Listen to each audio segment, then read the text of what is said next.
I'm sure I have mentioned this before. It is very easy to spot a Singaporean when we are overseas. Right? Wow, once you open their mouth only the Singlish, sure can spot one. You know, yeah, lor, this one cannot, cannot run one. Even the accent, the Singlish or the la, the law, the way that we speak it and the Malaysian, the way that they speak it is different. So easy to spot a Singaporean. And another way to spot a Singaporean is that they are never satisfied. Correct? Never satisfied. Always comparing. Wow, this one very nice. But you know what, in Singapore, wow, we also have, no? Sometimes I'm also like that. Worse. Sometimes we are never satisfied and always complaining. Yeah, but this one, you see, so slow, you know. Singaporeans being Singaporeans, we are always seeming wanting to be improving. Always satisfied, always seemingly searching for perfection. Not that this is bad, but if this is an attitude that is persistent in our lives, and this is a mindset that we have, then sometimes we may feel that life seems to be missing something. Because we always compare and never seem to be good enough, you know. And after some time, it can be depressing. Because it's like something just doesn't seem to be perfect. There's always something short somewhere. And after some time, it can be depressing. On another note, I have a good friend. He got married while I was in the seminary. And not long after he got married, his wife was diagnosed with cancer.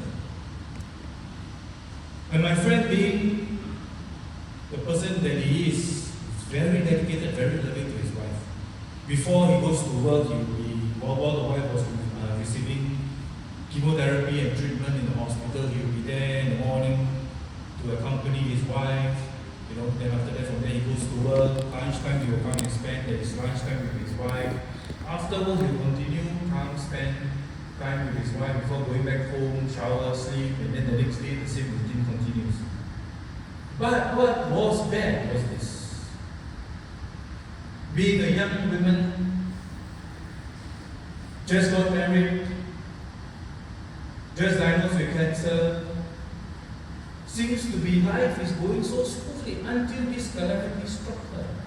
And then she fell into depression. It is so bad that my friend in his desperation called me. He says, "Well, there's what to do, my wife, wow, I'm so depressed. Every time I see her, she's so sad. She's like, don't want to, no more motivation to live and all that, the treatment. Worse, it adds on to the stress and all that. So now what to do?"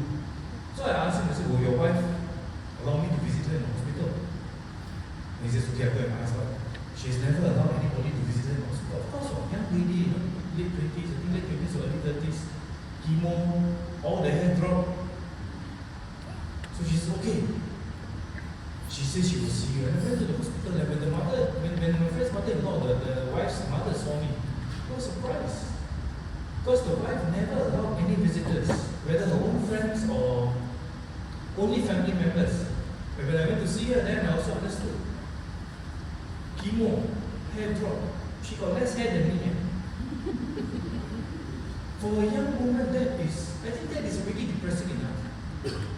So I went there, I spoke with her. And I asked her, "Do you do journaling, note taking, writing?" And she says, "No, she doesn't." I said, "Okay." They said that there are two things I want you to do.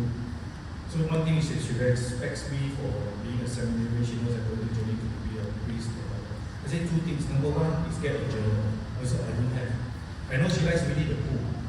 So I said, "I'll get you a journal." Okay, I'll get you the journal. Only two things you need to promise me. Number one, you need to use the journal. Although the journal can be very cute, use the journal. So I got her a Winnie the Pooh yellow color journal.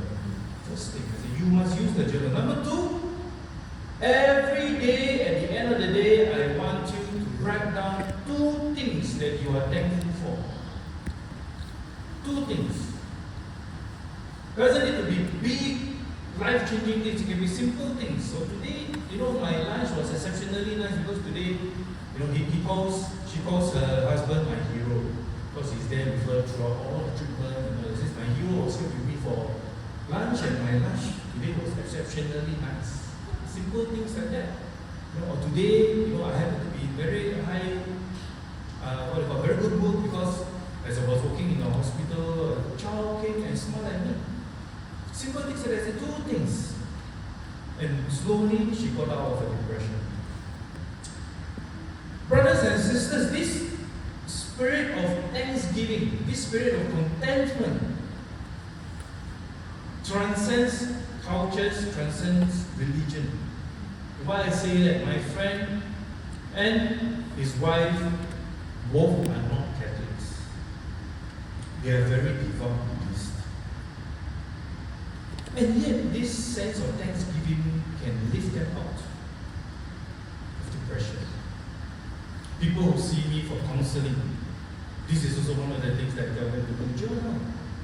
Write 2 things that you want to give thanks to God for every day, at the end of the day. For those of us who are doing our prayer, our examen prayer, in the seminary we are taught to do twice a day during midday and at the end of the day. When we look back at the day, and also to find things to give thanks to God for. And there are many things in life to give thanks to God for. Many things to be thankful for. If you're only paying to the incomplete areas in our life, there's a saying, the grass is always greener on the other side. If you're always comparing to those who are better than us, more well off than us, who dress better, eat better, more healthy and all that, then of course life is never being able to satisfy you. But then again, we need to know we will never have a perfect life. The grass is greener on the other side, true, but also be thankful that we don't have a desert on our side. What are we comparing with? Do we have things in life to give thanks to God for? Can we give thanks even for the simple things in life? Simple things. Sometimes we need to pause and smell the roses by the roadside in our journey of life. The one thing that brought a smile to my face, just before Mass, there's a very cute little girl at the back of the church. And she was playing with her books and some of the community ministers are smiling at her. She's so cute, so adorable. She's entertaining herself. When I was watching her entertain herself, this is something I give thanks to God for. The liveliness of the church and the children. We give thanks to God for the simple things in life. The challenge, brothers and sisters, is also this. Can we give thanks to God for the not so good things in life? The not so good things in life. And there have been quite a few times where parishioners have shared with me, says, Father, I'm very thankful that my mother got cancer. Huh? Which one? This one? I feel. Maybe that's the first thing that comes to your mind. But she continues to share. She says, Father, my siblings, all doing well, married, moved out, some overseas, and whatever. Because of my mom's cancer, we are all forced to come back, to find that relationship once again, to grow as a family once again. And the parent sees that, the mom sees that, and the mom gives thanks to God as well for this episode of cancer. And whatever it is, whether good or bad, it's both well enough to give thanks. But the whole family can come together again. Can we give thanks to God for even the not so good things in our life? To see the silver lining in the dark cloud? Can we give thanks to God for the moments that we are ill? That gives our loved ones a chance to fuss over us? Or are we more frustrated with our own condition? So brothers and sisters, this spirit of thanksgiving is so important. And I say, let's start with the simple things. Maybe you can start at the end of the day as you do our examen, as you look at the day that has passed, to just jot down. I always say it's nice to have a book of thanksgiving. Every day just write down 2 things to give thanks to God for. So it can be very simple. And today's lunch was very good because I have the chance finally to have a quiet lunch of my own and to really enjoy my food. Or today I had good lunch company. Yeah. Or today as I was walking back from work, or as I was walking to work, this little kid turned to me and gave me a smile. This is something that I give thanks to God every Sunday. Simple things in life. It does not have to be big or life-changing. We must stop once in a while, like I said, to smell the roses in our journey of life. When there's nothing else to give thanks to God for, today St. Paul tells us, we may be unfaithful, but He is always faithful. He is always faithful.